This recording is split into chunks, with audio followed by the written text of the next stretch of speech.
రోజు రోజుకి తెలంగాణ ప్రజల పట్ల రేవంత్ సర్కార్ అణిచివేత దౌర్జన్యం పెరుగుతూ పోతున్నాయి.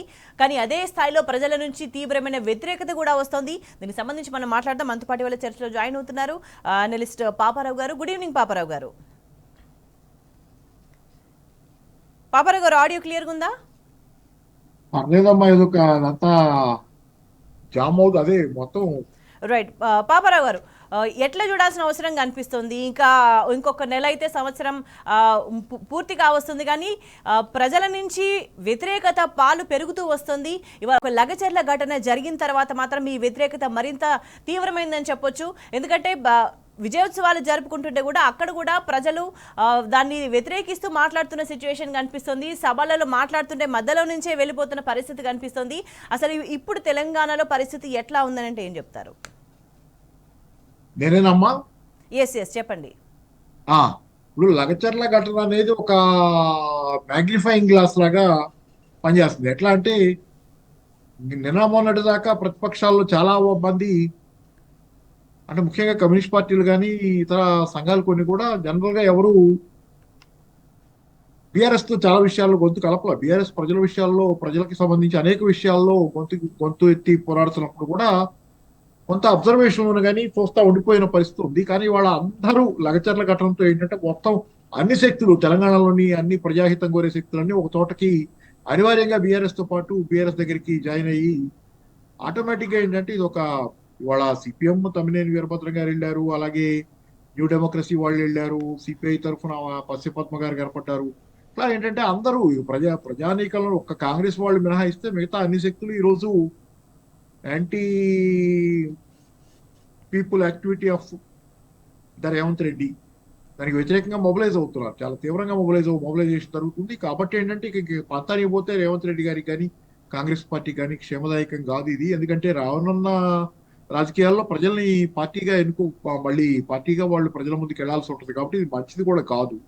కాబట్టి ఏంటంటే ఇప్పటికైనా కొంత ఆలోచించుకొని తెగేదాకా లాగేదాకా తెచ్చుకోకపోతేనే కాంగ్రెస్ పార్టీకి మంచిది. లగచర్ల విషయంలో రాజీ పడి వాళ్ళ భూములు తీసుకోని వాళ్ళకి హామీ ఇచ్చి, అలాగే ఈ ఫార్మాసిటీ డీసెంట్రలైజేషన్ అని ఏదైతే రకరకాల చోట్ల ఫార్మాసిటీని వికేంద్రీకరించి అక్కడక్కడ పెడతాం, 3-4 చోట్ల ఏదో చెబుతున్నట్టున్నారు. అవన్నీ మానుకొని ప్రతిపాదనలు అన్ని చోట్ల ఇలాంటి ప్రమాదమే ఉంటుంది. ఎందుకంటే ఫార్మాసిటీ అంటే కాలుష్యం అని, లేకపోతే భూములు పోతాయి అనేది భయం. రోజు భూముల విలువ విపరీతంగా పెరిగింది కదా. భూముల విలువ ఇంత పెరిగిన తర్వాత మీరు ఇచ్చే కంపెన్సేషన్ ఏ పార్టీది వాళ్ళకి, ఎన్ని క్వశ్చన్స్ ఉన్నాయి. కాబట్టి జస్ట్ బి ఆ ఫార్మా సిటీ ఏదైతే ఇప్పుడు హైదరాబాద్ పరిసరాల్లో 14,000 ఎకరాల పైన సేకరించి పెట్టారో టిఆర్ఎస్ గవర్నమెంట్ లో, దాంతోపాటు ఇంకొకరు 6,000 ఎకరాలకి ఏదో ప్రణాళిక ఉందనుకుంటా. దానికి పర్యావరణ అటవీ అనుమతులు ఉన్నాయి. కాబట్టి ఇప్పటికైనా వెనక్కిపోతే కనుక అది కొంత మెరుగైన పరిస్థితిని రేవంత్ రెడ్డి ప్రభుత్వానికి ఇస్తుంది. అయితే పాపర్ గారు, లగచర్ల నేపథ్యంలో ఏంటంటే గిరిజన మహిళలపై ప్రభుత్వం చాలా దుర్మార్గంగా వ్యవహరించిన సిచ్యువేషన్ కనిపించింది. మరొక వైపు వీళ్ళ తరపున పోరాటం చేయడానికి వాస్తవాలు ఏంటో తెలుసుకోవడానికి వెళ్తున్న ఉద్యమకారులు, అంటే యాక్టివిస్టుల మీద కూడా దౌర్జన్యంగా వ్యవహరించిన సిచ్యువేషన్ ని ఎట్లా చూడాల్సిన అవసరం కనిపిస్తుంది? మహిళల మీద, లగచర్ల మహిళల మీద ఆ రోజు దాడి చేసినప్పుడు కరెంట్ తీసి అదంతా జరిగిన సందర్భాలు, చాలా అకృత్యాలు జరిగినాయి అనేది అది జాతీయ మహిళా కమిషన్ కి లేకపోతే ఎస్టీ కమిషన్ వాటికి వాళ్ళకు కూడా వెళ్ళింది అది. అయితే వాళ్ళని పరామర్శించడానికి లేకపోతే అక్కడ జరుగుతుంది ఏంటో చూడటానికి వెళ్తున్నాను. నిన్న వెళ్ళినటువంటి పిఓడబ్ల్యూ సంజయ్ గారు వాళ్ళు ఇతరులు చాలా మంది కలిసి వెళ్ళినప్పుడు ఆఖరి వాళ్ళని కూడా ఆపి వాళ్ళని కూడా నెట్టేస్తే వాళ్ళకు కూడా దుస్తులు తిరిగినటువంటి పరిస్థితి ఉందనేది పేపర్లో వార్త వచ్చింది కదా. అంటే మీరు చూడటానికి ఇప్పుడు రాజకీయాల్లో చురుగ్గా ఉండి ప్రజల్లో నాయకులుగా ఉన్న వాళ్ళని కూడా మీరు ఆ రకంగా హ్యాండిల్ చేస్తున్నారంటే అసలు మామూలు జనాన్ని హ్యాండిల్ చేస్తున్న పద్ధతి ఇంకెంత దారుణంగా ఉంటుందో మనం అర్థం చేసుకోవచ్చు. కాబట్టి ఒక పరమ దుర్మార్గమైనటువంటి వ్యవహారం నడుపుతున్నారు. ఇంతటితో ఫుల్ స్టాప్ పెట్టుకుంటే మంచిది. పంతాలకి పోవటానికి ఇదేమి పందెం మీద పందెం వేసుకునే ప్యాకెట్ లో లేకపోతే జోదమో కాదు. అంటే అట్లాంటి ఆలోచనలో ప్రభుత్వం ఉన్నట్టుగా ఏం కనిపించట్లేదు. ఎందుకంటే విజయోత్సవ సభల్లో కూడా దీనికి సంబంధించి ఇట్లానే ఉంటాం, ఇట్లానే కొనసాగుతుందన్న విధంగా ముఖ్యమంత్రి మాట్లాడుతున్నారు కదా. మాట కొంచెం ఒక డిస్టర్బెన్స్ వస్తుందమ్మా, క్లారిటీ లేదు. అక్కడ ఏదో వాయిస్ లోనే తేడా ఉందండి. రైట్. అంటే ఇది సర్దుకునే వ్యవహారం ప్రభుత్వం ఆ విధంగా ఆలోచనలు లేనట్టుగానే కనిపిస్తుంది. ఎందుకంటే విజయోత్సవ సభలు నిర్వహించుకుంటా కూడా వాటిల్లో కూడా ముఖ్యమంత్రి మాట తీరు, వ్యవహార శైలి ఈ ఘటనలకు సంబంధించి మేము ఎట్టి పరిస్థితుల్లో వెనక్కి పోం అన్నట్టుగానే ఉంది కదా. అంటే ఆయన స్వతహాగా వ్యవహార శైలి మొదటి నుంచి దూకుడు వ్యవహార శైలి, ప్రతిదానికి సవాళ్లు ప్రతిసవాళ్లుగా దీన్ని మార్చినటువంటి వ్యవహారం. ప్రతి చోట అంతే కదా. కేసీఆర్ బయటికి రావాలి అంటాడు, ఆయన కేసీఆర్ బయటికి రావాలనేది ఆయన పదే పదే ఒకటి. లేకపోతే హరీష్ రావు రాజీనామా చేయాలి. దానికోసం ఇట్లా మాట్లాడటం. హరీష్ రావు రాజీనామా చేయాలంటే మీరు రుణమాఫీ పూర్తి చేస్తానని చెప్పి ఎప్పుడు చెప్పారు డెడ్ లైన్? ఆ డెడ్ లైన్ నువ్వు పూర్తి చేస్తే నేను రిజైన్ చేస్తాను నిజంగానే అన్నాడు. నువ్వు చేయలేవు అనేది ఆ రోజు హరీష్ రావు చెప్పింది. చేయలేనని ఇప్పుడు కనపడతానే ఉంది కదా. నిన్న తుమ్మల గారు ఏమంటున్నారు 2 రోజుల క్రితం, డిసెంబర్ 3కి పూర్తి చేస్తాం రుణమాఫీ అంటున్నారు. మీరు చెప్పిన డెడ్ లైన్కి చేయలేదని తుమ్మల గారు చెప్పారుగా. డిసెంబర్ 3కో ఏదో ఒక డేట్ చెప్పారు, అప్పుడు పూర్తి చేస్తాం అంటున్నారు. అంటే కంప్లీట్ చేయలేదని మీ పార్టీ వాళ్ళే చెబుతున్నారు, అగ్రికల్చరల్ మినిస్టర్. మరి అట్లాంటప్పుడు హరీష్ రావు రాజీనామా ఏ మొహం పెట్టుకుని అడుగుతారు హరీష్ రావు రాజీనామా చేయాలి? అలాగే కేసీఆర్ గారు బయటికి రావాలి, లేకపోతే కేటీఆర్ ఇది అవ్వాలి, కేటీఆర్ మాట్లాడకూడదు, లేకపోతే కేటీఆర్ రాజీనామా చేయాలి, లేకపోతే కేటీఆర్ మీద విచారణ. ఇవన్నీ ఏంటంటే ఒకటి అసలు ఎవరు మాట్లాడితే కూడా నచ్చట్లా. వీళ్ళు ముగ్గురు మాట్లాడితే, అసలు వీళ్ళిద్దరు మాట్లాడితే, కేటీఆర్ హరీష్ రావు మాట్లాడితే అస్సలు నచ్చట్లా, మింగలేకపోతున్నారు. ఇక హరీష్ రావు గారు కూడా బయటకు, అది కేసీఆర్ కూడా బయటకు వస్తే ఇక కాంగ్రెస్ పార్టీలో ఎవరైనా బయట తిరగలిగే పరిస్థితి ఉంటుందా? నిజానికి అది ఇప్పటికే ప్రజల వ్యతిరేకత ఎంత వచ్చింది.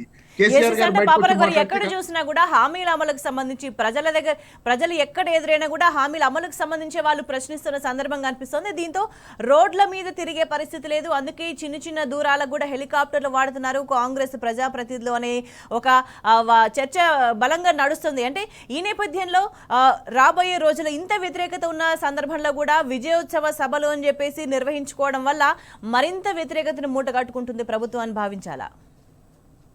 అంటే విజయోత్సవ సభలు అనేది పరిహాసం. అది ఇక నవ్వుకోవటమే. జనాలు ఏం చేయాలో తెలియక ఏడవలేక నవ్వుకునే పరిస్థితి వచ్చింది. ఇప్పుడు ఏంటంటే ఏమనాలో తెలియని పరిస్థితి. ఇంత జరుగుతుంటే కూడా ఏమాత్రం చలనం లేకుండా, ఆలోచన లేకుండా, సరైన ప్రతిస్పందన లేకుండా ఇంకా ఎదురుదాడి జనం మీదను, ప్రతిపక్షం మీద కాదు ఎదురుదాడి, ఇది జనం మీద కూడా ఎదురుదాడి చేస్తున్నారు. అట్లాంటి సందర్భంలో దాన్ని ఏమనేది లేదు. కాబట్టి ఏంటంటే ఈ రోజు మీరు అన్నట్లు హెలికాప్టర్లు తిరగటం ఇది అంటే ఆల్రెడీ ఇప్పుడు నా బాధ ఏంటంటే రేవంత్ రెడ్డి గారు ఇట్లా అవటం నాకే బాధ కాదు. ఆయన ఏదో పత్తానికి పోతున్నాడు, ఆయన ఎప్పుడు అరెస్ట్ అయ్యాడు, దాని మీద అందరిని అరెస్ట్ చేయాలనో లేకపోతే అందరినీ దుమ్మెత్తిపోయాలనో అందరి మీద మరి ఆ రోజు వీడియో ఉంది కదా, ఇంకెందుకు దాని గురించి అయినా ఇప్పుడు ఇవన్నీ రకరకాలైన తాపత్రయాలు పడి విపరీతమైనటువంటి అందరి మీద ఏదో చేయాలనేది ఆయన. అయితే ఆయన తాటకాగి కాంగ్రెస్ లో అందరికీ దెబ్బతింటున్నారు కదా. కాంగ్రెస్ లో మంచి నాయకులు కూడా ఉన్నారు.